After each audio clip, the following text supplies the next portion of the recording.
Hi, I'm Keith Wiggers, one of the three original founders of Skagit Land Trust.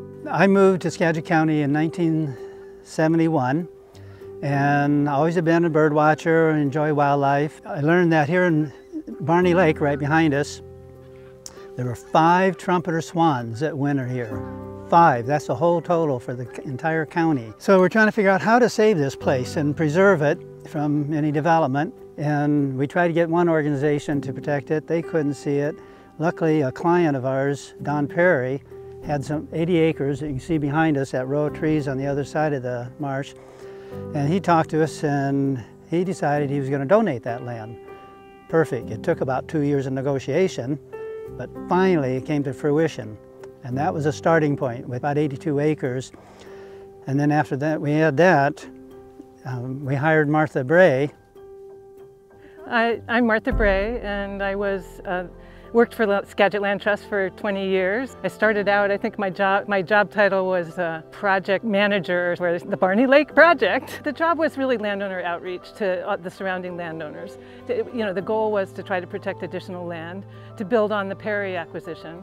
And Keith just fearlessly marched up to every door, knocked on it, and just started talking to people, And we made a lot of friends that, landowners that really love this place and are still really devoted to Barney Lake and to protecting it and to the Land Trust. So, that's the relationship building that the Land Trust is so good at over the years. And so that was the beginning.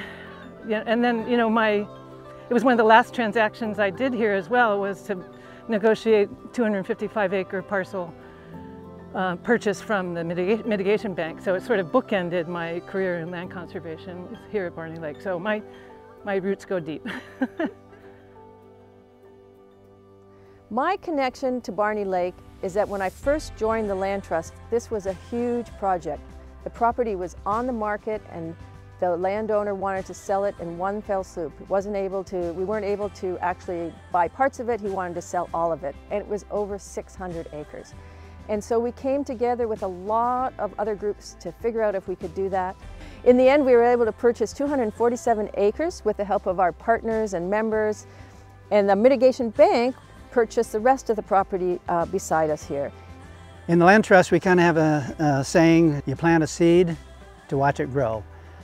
And when Dr. Don Perry donated that first 82 acres, that was a start. And yes, it's isolated, it's a nice parcel, it's mostly water. But then when you get something like that, you start looking at the neighboring property and go and beyond and beyond. But you have to start someplace. And that generous donation was a start of protecting over approximately 300 some acres at Barney Lake.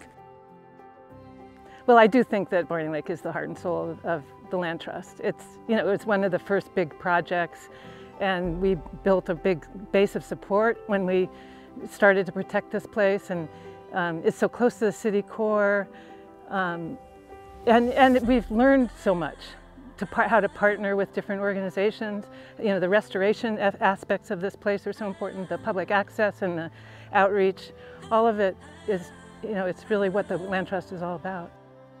So I think we just kind of grew up, The Land Trust grew up with Barney Lake. Barney Lake is special because it's right on the edge of Mount Vernon, and yet it's a remote wildlife refuge. And it has a lake that is ephemeral, meaning that in the winter it becomes a huge lake, but in the summer it's a farm field and a wetlands. In the winter it just teems with wildlife.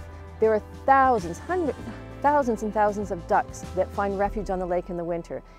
The lake can expand to absorb floodwater so that it's all the way to Clear Lake, hundreds and hundreds of acres of wetlands. Barney Lake exists because we have been able to protect it with a lot of community support and help, and because people know how important it is. Otherwise, this would be part of an urban environment. It would be pavement, but we've worked together to protect it, and now we need to get the last bit so that it stays this way forever.